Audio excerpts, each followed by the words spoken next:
പിതാവിൻ്റെയും പുത്രൻ്റെയും പരിശുദ്ധാത്മാവിൻ്റെയും നാമത്തിൽ ആമേൻ. വിശുദ്ധ മത്തായിയുടെ സുവിശേഷം 1-ാം അധ്യായം 1 മുതൽ 17 വരെയുള്ള തിരുവചനങ്ങൾ. അബ്രഹാത്തിൻ്റെ പുത്രനായ ദാവീദിൻ്റെ പുത്രൻ യേശുക്രിസ്തുവിൻ്റെ വംശാവലി ഗ്രന്ഥം.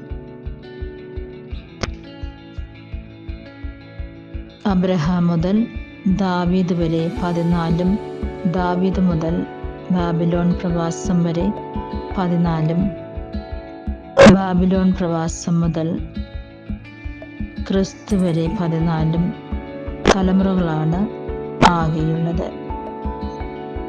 ഈ വചനഭാഗത്ത് യേശുവിൻ്റെ വംശാവലിയെക്കുറിച്ച് സഭ നമ്മെ ചിന്തിപ്പിക്കുന്നു.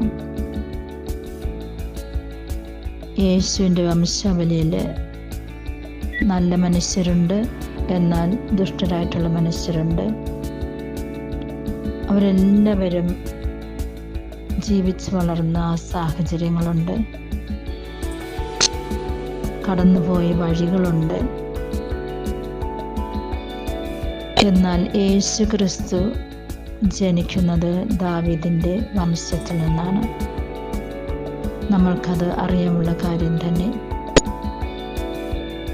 ദൈവം ജനിക്കുന്നതിന് വേണ്ടി എത്രയോ വംശങ്ങളുടെ സഹായമാണ് അവിടെ നമ്മൾക്ക് യേശുവിൻ്റെ ആ ദാവീദിൻ്റെ വംശത്തിൽ നിന്നും ജനിക്കുന്നതിന് വേണ്ടി പിതാവായ ദൈവം കരുതി വച്ചിരുന്നത്.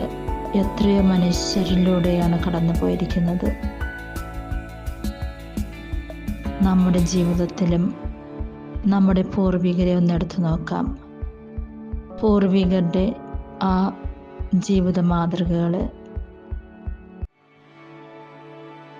നമ്മളെയും സ്പർശിക്കണം. നമ്മൾക്ക് അവർ കാണിച്ചു തന്ന ആ നല്ല മാതൃകകൾ, സേവനത്തിൻ്റെ മാതൃകകൾ, സ്നേഹത്തിൻ്റെ മാതൃകകൾ, മറ്റുള്ളവരോട് കരുണ കാട്ടുന്ന മാതൃക, പ്രാർത്ഥനയുടെ മാതൃക, അങ്ങനെ പോവുകയാണെങ്കിൽ എത്രയോ നല്ല കാര്യങ്ങളാണ് നമ്മുടെ പൂർവികരും ചെയ്തിട്ടുള്ളത്.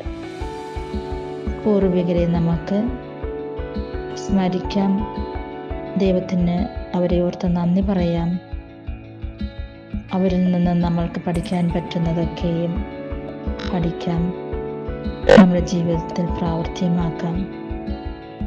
അങ്ങനെ നമ്മുടെ ജീവിതം വഴി അനേകർക്ക് താങ്ങും തണലുമായിരിക്കുവാനായിട്ട് നമുക്ക് ശ്രമിക്കാം. അതിനായിട്ടുള്ള കൃപാപരങ്ങൾ പിതാവായ ദൈവം നമ്മൾക്ക് ഓരോരുത്തർക്കും നൽകട്ടെ എന്ന് പ്രാർത്ഥിക്കുന്നു.